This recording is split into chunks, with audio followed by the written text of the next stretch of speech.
शांति। आज 24 अगस्त 2024 की बाबा की साकार मुरली है। मुरली के महावाक्य है, मीठे बच्चे, बाप ने तुम्हें संगम पर जो स्मृतियाँ दिलाई हैं उसका सिमरन करो तो सदा हर्षित रहेंगे।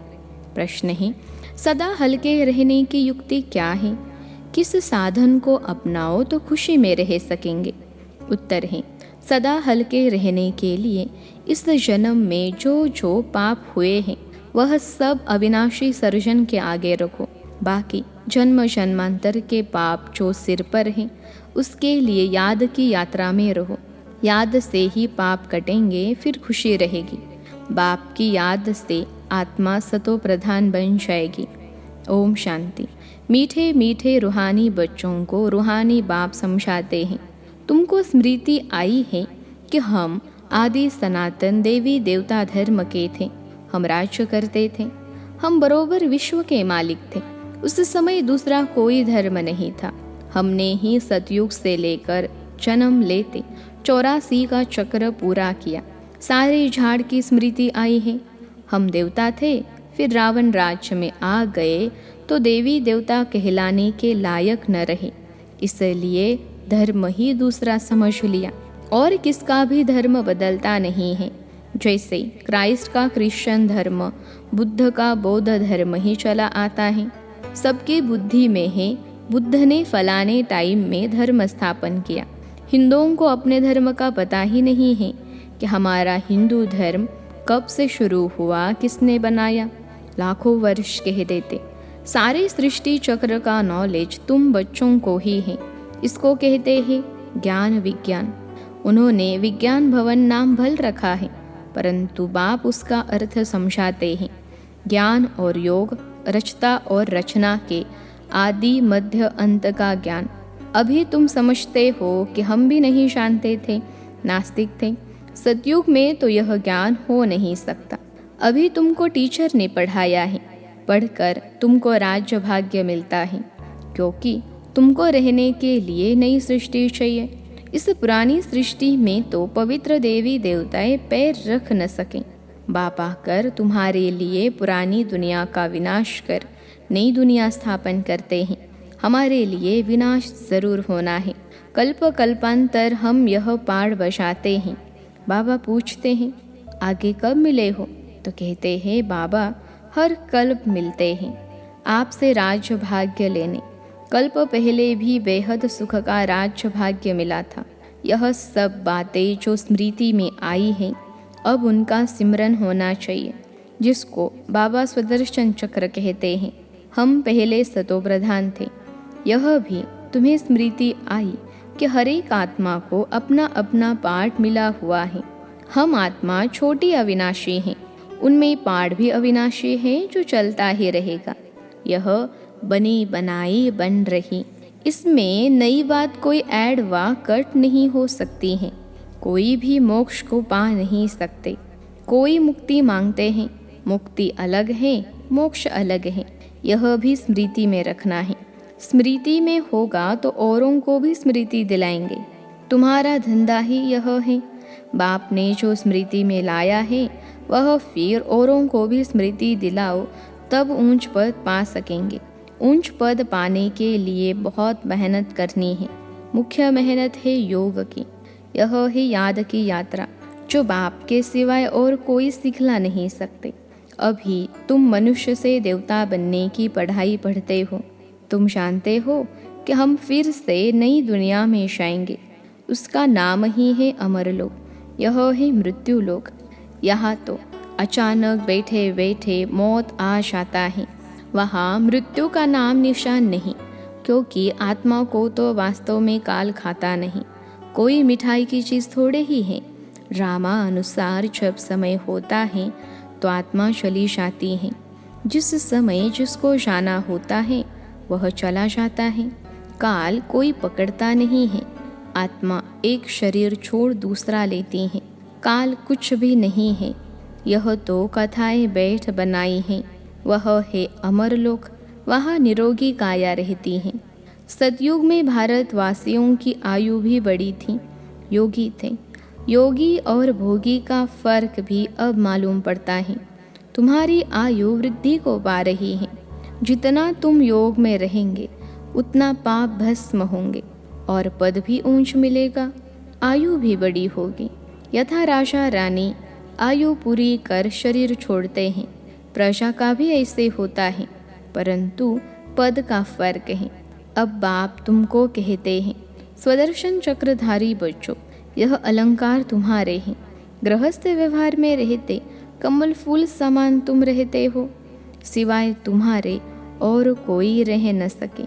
यह भी स्मृति आई है कि इस जन्म में हमने कितने पाप किए हैं। इसलिए बाबा कहते हैं, वह सब अविनाशी सर्जन के आगे रखो तो हल्के हो जाएंगे। बाकी जन्म जन्मांतर के पाप जो सिर पर हैं उसके लिए योग में रहना है। योग से ही पाप कटेंगे और खुशी भी रहेगी। बाप की याद से सतो प्रधान बन जाएंगे। मालूम है कि हम याद से यह बनेंगे तो कौन याद नहीं करेगा, परंतु यह युद्ध का मैदान है, मेहनत करनी पड़ती है इतना ऊंच पद पाने के लिए। यह भी बच्चों को स्मृति आई है कि बेहद के बाप से हम ऊंचते ऊंच वर्षा लेते हैं, कल्प कल्प लेते हैं। तुम्हारे पास बहुत आएंगे, आकर महामंत्र लेंगे मन मना भव का। मन मना भव का अर्थ है अपने को आत्मा समझ बाप को याद करो। यह है महान मंत्र महान आत्मा बनने के लिए।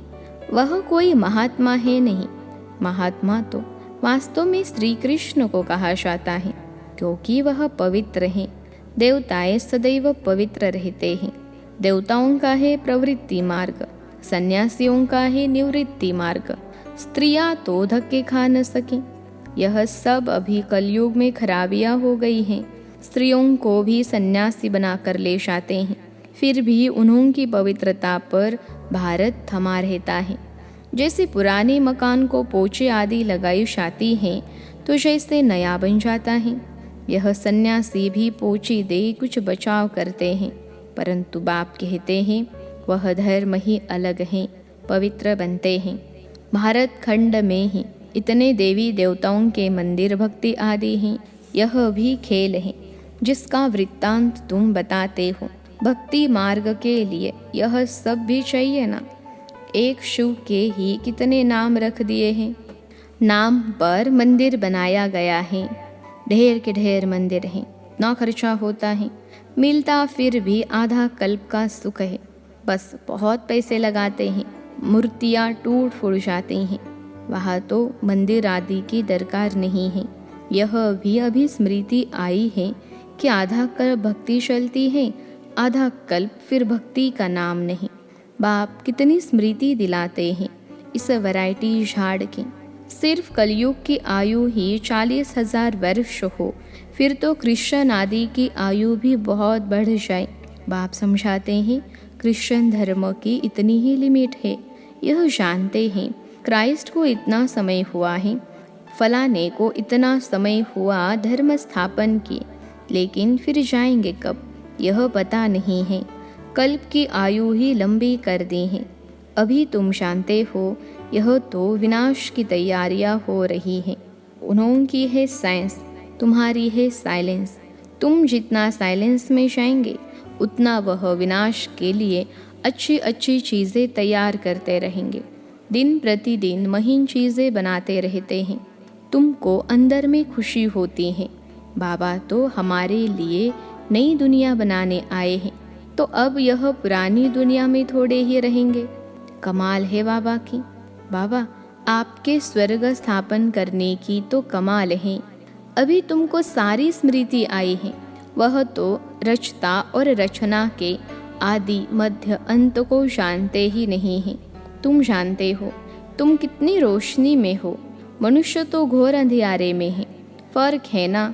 ज्ञान अंजन सद्गुरु दिया, अज्ञान अंधेर विनाश। भक्ति वाले ज्ञान को नहीं जानते हैं। अभी तुम भक्ति को भी जानते हो तो ज्ञान को भी जानते हो। सारी स्मृति आई है। भक्ति कब शुरू होती है, फिर कब पूरी होती है। बाप कब ज्ञान देते हैं, पूरा कब होगा, सब स्मृति है, नंबरवार तो है ही।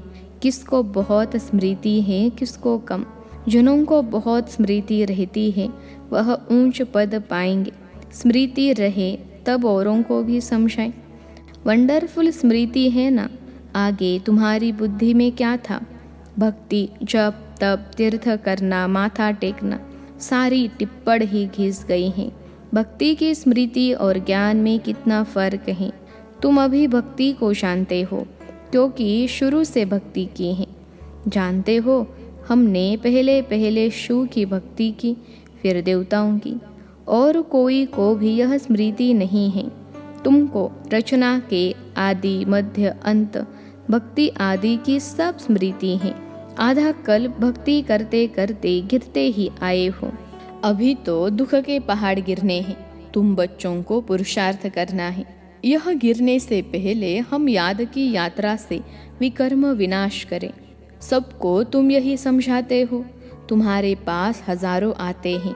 तुम मेहनत करते हो भाई बहनों को रास्ता बताने की। ज्ञान और भक्ति की स्मृति आई है। गोया तुम सारे ड्रामा को नंबरवार पुरुषार्थ अनुसार जान गए हो। जो जितना अच्छी रीति जानते हैं वह समझा भी सकते हैं। समझाना तो बच्चों को ही है। गायन भी है सन शोज फादर।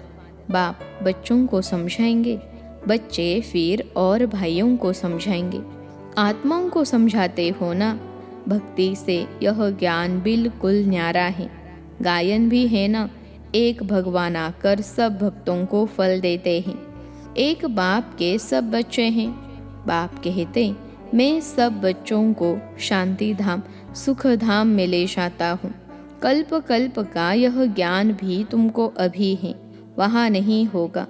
तुम पतित बनते हो तो पावन बनने के लिए बाप तुम पर कितनी मेहनत करते हैं। इसलिए गायन है, कुर्बान जाओ, वारी जाओ। किस पर? बाप पर। फिर बाप मिसाल बताते हैं, यह कुर्बान कैसे गया, फॉलो इस सैंपल को करो। यही फिर लक्ष्मी नारायण बनते हैं। अगर इतना ऊंच पद पाना है तो ऐसा कुर्बान जाना है। साहूकार कभी कुर्बान हो न सके, यहाँ तो स्वाहा करना पड़े। साहूकार को स्मृति जरूर आएगी। गायन भी है ना, अंतकाल जो स्त्री सिमरे। इतने सब पैसे क्या करेंगे? कोई लेगा ही नहीं, क्योंकि सब खत्म हो जाने हैं। मैं भी लेकर क्या करूँगा? शरीर सहित सब कुछ खलास होना है। आप मुए मर गई दुनिया। यह धन आदि कुछ भी नहीं रहेगा। बाकी गरुड़ पुराण आदि में तो रोचक बातें डाल दी हैं डराने के लिए। बाप कहते हैं, यह शास्त्र आदि है भक्ति मार्ग के। आधा कल भक्ति मार्ग चलता है, जबकि रावण राज्य होता है। कोई से पूछो रावण कब से चलाते हो, तो कहेंगे परंपरा से। अरे परंपरा से तो रावण होता ही नहीं। मालूम ही नहीं है तो कह देते हैं परंपरा से। तुम बच्चों को अब स्मृति आई है। रावण राज्य कब से शुरू होता है, रचना का राज भी तुम समझते हो। अब बाप कहते हैं, बच्चे मामे कम याद करो तो पाप कटे। एक दो को यही सावधानी देते रहो। घूमने फिरने आपस में जाओ तो भी यह बातें करो। सारा झुंड तुम्हारा इस याद की अवस्था में चक्र लगाए तो तुम्हारे शांति का प्रभाव बहुत पड़ेगा। पादरी लोग भी बहुत साइलेंस में जाते हैं, क्राइस्ट की याद में। कोई तरफ देखते भी नहीं है। तुम तो यहाँ बहुत याद में रह सकते हो। बहुत अच्छा वायुमंडल है। बाहर में तो बहुत छी वायुमंडल रहता है। इसलिए सन्यासियों के आश्रम भी बहुत दूर दूर होते हैं। तुम्हारा तो है ही बेहद का सन्यास। पुरानी दुनिया अब गई की गई। यह कब्रिस्तान है, फिर परिस्तान होना है। वहाँ हीरे जवाहरों के महल बनेंगे। यह लक्ष्मी नारायण परिस्तान के मालिक थे ना, अब नहीं है।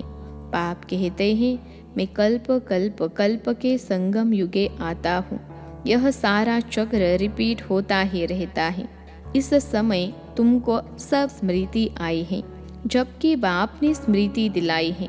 आगे कुछ भी बुद्धि में नहीं था। इस स्मृति के नशे में जब रहेंगे तो किसको यह खुशी से समझा भी सकेंगे। स्मृति में रहते तुम्हें घर बार संभालना है। अच्छा, सदा स्मृति के नशे में रहने वाले मीठे मीठे रूहानी बच्चों प्रति माता पिता बाप दादा का याद प्यार और गुड मॉर्निंग। रूहानी बाप की रूहानी बच्चों को नमस्ते। हम रूहानी बच्चों की सिखलते रूहानी माता पिता बाप दादा को याद प्यार, गुड मॉर्निंग और नमस्ते बाबा नमस्ते। धारणा के लिए मुख्य सार पहली पॉइंट है, ड्रामा के आदि मध्य अंत को अच्छी तरह समझ स्मृति में रख दूसरों को भी स्मृति दिलानी है। ज्ञान अंजन देकर अज्ञान अंधेरे को दूर करना है। दूसरी पॉइंट है, ब्रह्मा बाप समान कुर्बान जाने में पूरा फॉलो करना है। शरीर सहित सब खलास हो जाना है, इसलिए इससे पहले ही जीते जी मरना है ताकि अंत समय में कुछ भी याद न आए। आज का वरदान है, विशेषता के संस्कारों को नेचुरल नेचर बनाए, साधारणता को समाप्त करने वाले मरजीवा भव। विशेषता के संस्कारों को नेचुरल नेचर बनाए, साधारणता को समाप्त करने वाले मरजीवा भव। विश्लेषण है, जो नेचर होती है वह स्वतः अपना काम करती है। सोचना, बनाना या करना नहीं पड़ता है, लेकिन स्वतः हो जाता है। ऐसे मरजीवा जन्मधारी ब्राह्मणों की नेचर ही है विशेष आत्मा की विशेषता की। यह विशेषता के संस्कार नेचुरल नेचर बन जाए और हर एक के दिल से निकले कि यह मेरी नेचर है। साधारणता पास्ट की नेचर है, अभी की नहीं, क्योंकि नया जन्म ले लिया तो नए जन्म की नेचर विशेषता है, साधारणता नहीं। आज का स्लोगन है, रॉयल वह है जो सदा ज्ञान रत्नों से खेलते, पत्थरों से नहीं। रॉयल वह है जो सदा ज्ञान रत्नों से खेलते, पत्थरों से नहीं। अच्छा, ओम शांति।